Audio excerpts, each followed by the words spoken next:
നമസ്കാരം. അമേരിക്കൻ തെരഞ്ഞെടുപ്പിൽ ഒരിക്കൽ കൂടി ജോ ബൈഡനും ഡൊണാൾഡ് ട്രംപും തമ്മിലുള്ള മത്സരം നടക്കാൻ പോവുകയാണ്. US-ൽ പക്ഷേ 4 വർഷം മുൻപുള്ളതുപോലെയല്ല കാര്യങ്ങൾ. നിരവധി പ്രശ്നങ്ങൾ ഡെമോക്രാറ്റിക് പാർട്ടി നേരിടുന്നുണ്ട്. സാമ്പത്തിക പ്രതിസന്ധിയും വളർച്ച പിന്നോട്ട് പോകുന്നതുമെല്ലാം തന്നെ അതിൽ വരുന്നുണ്ട്.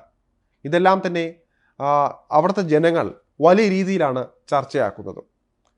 വാർത്തകളിലെല്ലാം തന്നെ ഇത് പ്രകടമായി വരുന്നുമുണ്ട്. തൊഴിലില്ലായ്മ അടക്കം രൂക്ഷമായി നിൽക്കുകയാണ് US-ൽ. അതുകൊണ്ട് തന്നെ ബൈഡൻ ഇത്തവണ വലിയ വെല്ലുവിളികളാണ് നേരിടുന്നത്. നേരത്തെ സൂചിപ്പിച്ചതുപോലെ തന്നെ പഴയ പോലെയല്ല കാര്യങ്ങൾ.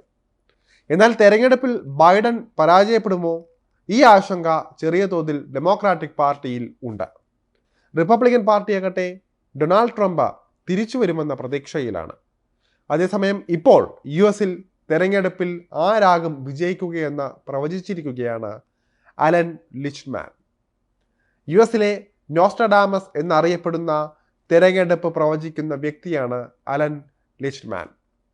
അമേരിക്കൻ തെരഞ്ഞെടുപ്പുകളിലെല്ലാം തന്നെ എപ്പോഴും വാർത്താ ലോകത്ത് ഇടം നേടാറുള്ള ആൾ കൂടിയാണ് അലൻ.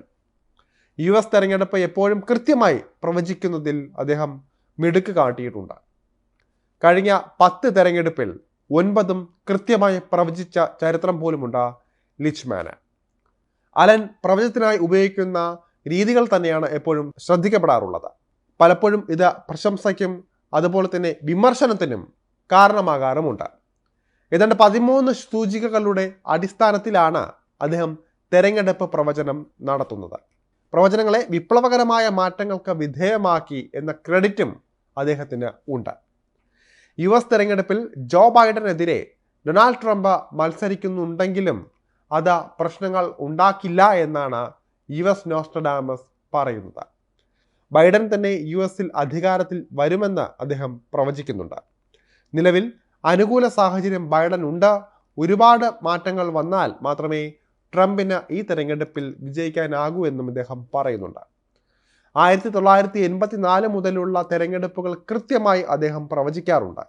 ഇതുവരെ അന്തിമമായ പ്രവചനം താൻ നടത്തിയിട്ടില്ല. 13-ൽ 6 കാര്യങ്ങളോ അതിൽ കൂടുതലോ എതിരായാൽ നിലവിലെ പ്രസിഡന്റ് തോൽക്കാനുള്ള സാധ്യത ഏറെയാണ്. 6-ൽ കുറവാണെങ്കിൽ വിജയിക്കാൻ സാധ്യത വളരെ കൂടുതലും. നിലവിൽ ജോ ബൈഡന് അനുകൂല സാഹചര്യമാണ് ഉള്ളത്. 2 സൂചികകൾ മാത്രമാണ് ബൈഡന് പിന്നോട്ട് പോയിരിക്കുന്നത്. ഒരുപാട് കാര്യങ്ങളിൽ പിന്നിലായാൽ മാത്രമേ അദ്ദേഹം പരാജയപ്പെടാൻ സാധ്യത ഉള്ളൂ. പ്രീപോൾ സർവേകളിലെല്ലാം തന്നെ ട്രംപിനാണ് മുൻതൂക്കമുള്ളത്. എന്നാൽ ഇത്തരം സർവേകൾ എല്ലാം തെറ്റാകുമെന്നാണ് അദ്ദേഹം പറയുന്നത്. കാരണം തെരഞ്ഞെടുപ്പ് ഇന്ന് നടന്നാൽ ഒരു പാർട്ടിയുടെയോ സ്ഥാനാർത്ഥിയുടെയോ ജയസാധ്യതയാണ് അവർ പറയുന്നത്. എന്നാൽ തെരഞ്ഞെടുപ്പ് നടക്കുന്നത് മാസങ്ങൾക്ക് അപ്പുറമാണെന്ന് എല്ലാവർക്കും അറിയാം. അതുകൊണ്ട് തന്നെ പ്രീപോളിന് യാതൊരു വിലയുമില്ല എന്നും ലിച്ച്മാൻ പറയുന്നുണ്ട്. എന്തായാലും അമേരിക്കയിൽ എന്ത് സംഭവിക്കും, അതുപോലെ തന്നെ ലിച്ച്മാൻ്റെ പ്രവചനങ്ങൾ സത്യമാകുമോ, എല്ലാം തന്നെ കാത്തിരുന്നു കാണാം.